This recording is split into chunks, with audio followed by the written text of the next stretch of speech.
Hey, what's going on, guys? Today I'm actually going to rip someone's material off. What? No, today I'm actually going to give you some things from John Korenik that he did at YPW, things that he looks for in public speaking. So that's what's up today on Help Me Preach.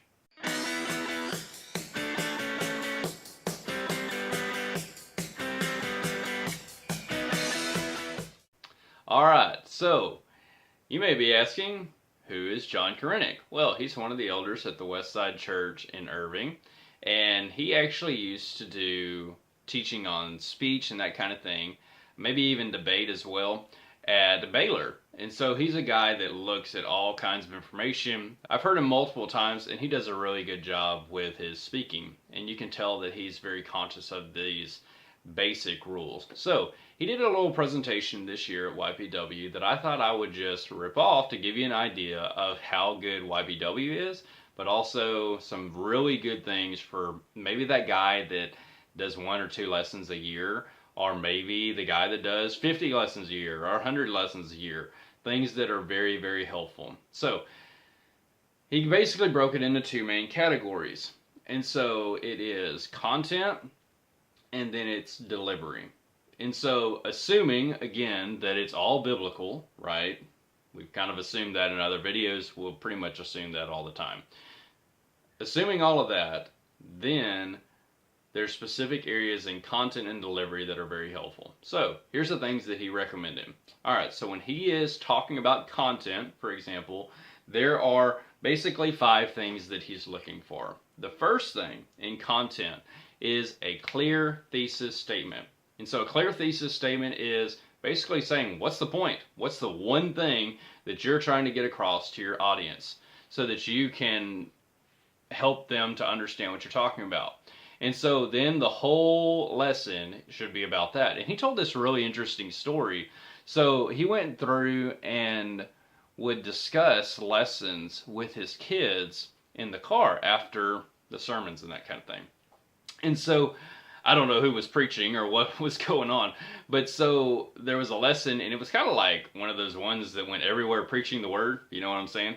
And so he got into the car or whatever and asked his kids about it, and I guess they were about 10 years old or something, and they did not know what the lesson was about. Ouch.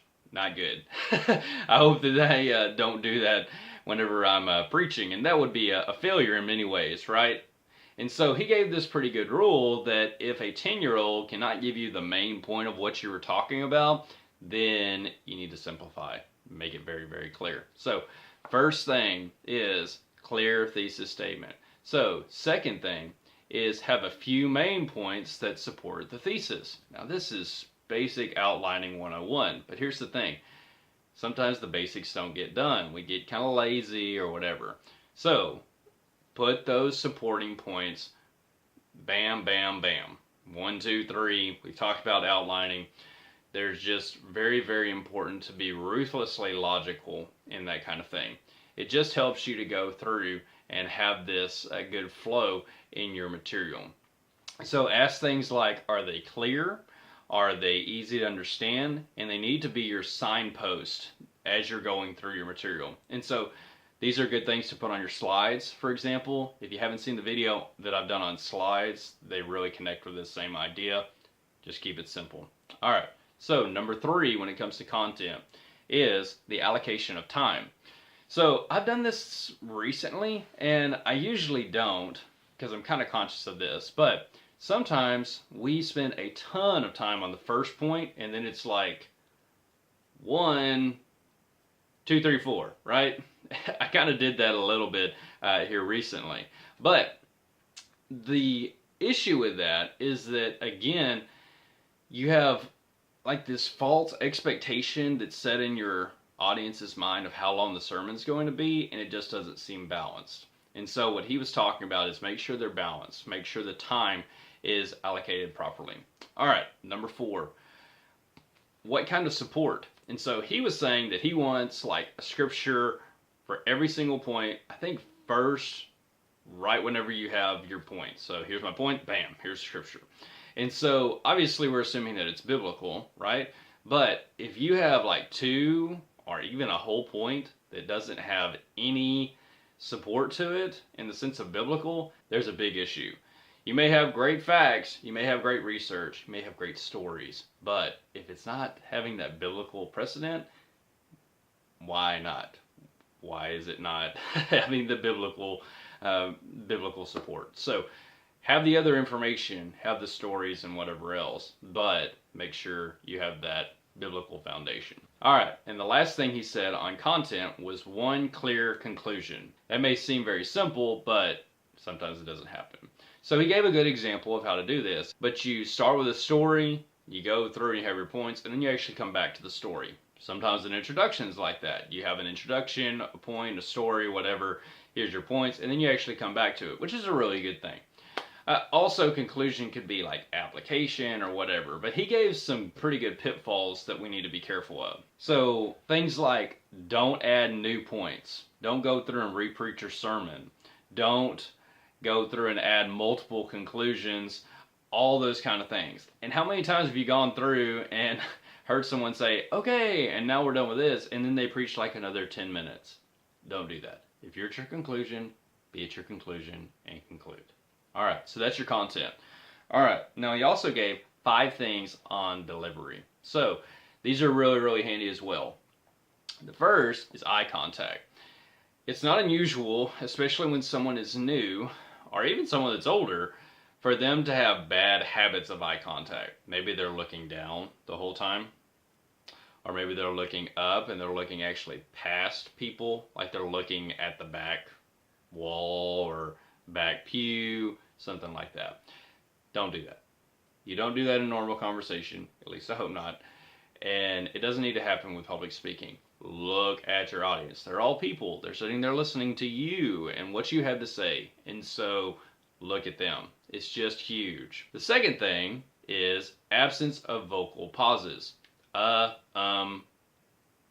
know what I'm talking about. Ha, there you go. There's you know. And so be really, really careful about that.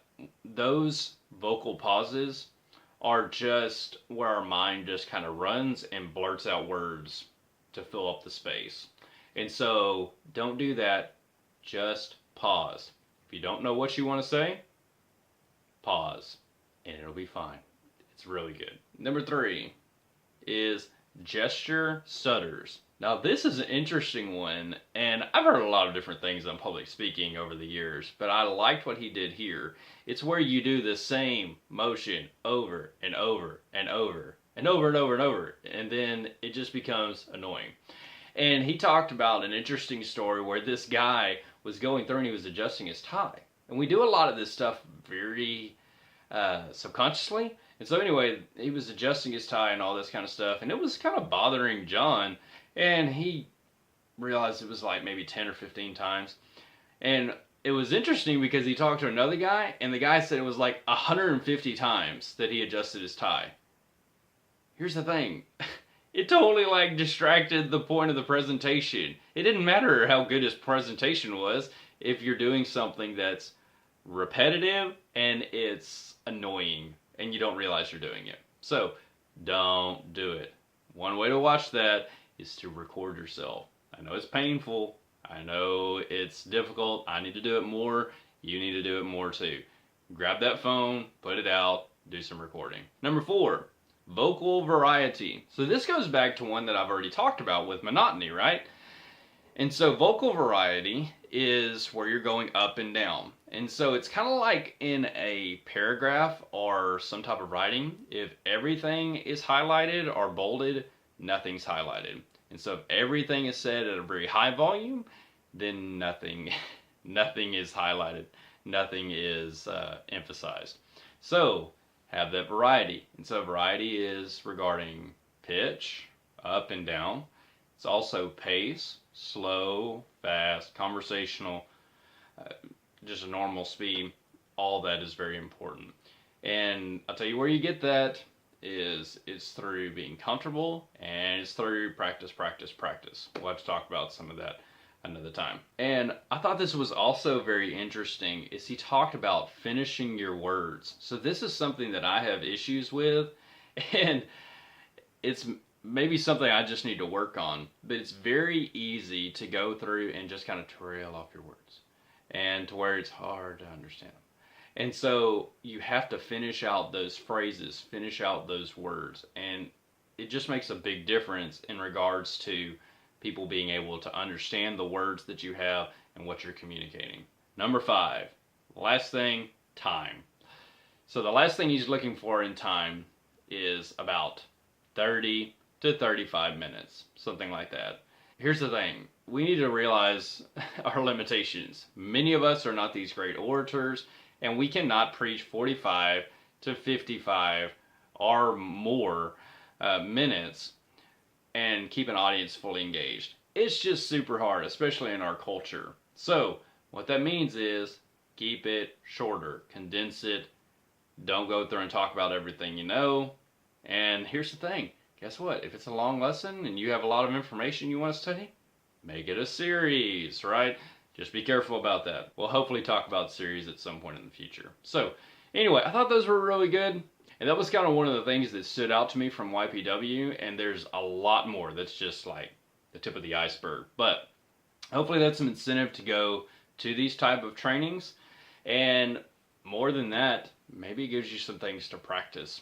Remember, that's how you get better. If you want to get to where you're perfect, remember, it's not practice makes perfect. It's perfect practice makes perfect. So you've got to evaluate, you've got to critique yourself. All right, so if you like that, you have comments, things that you're looking for, why don't you add those in the comments? Like this video if you would. Subscribe if you haven't. Make sure you hit that bell. And also share them with your friends. And so appreciate all the support. Been having lots of that lately. And it's nice to have people that are out there and gaining some benefit from the videos. All right, well, y'all take care, and y'all have a great week.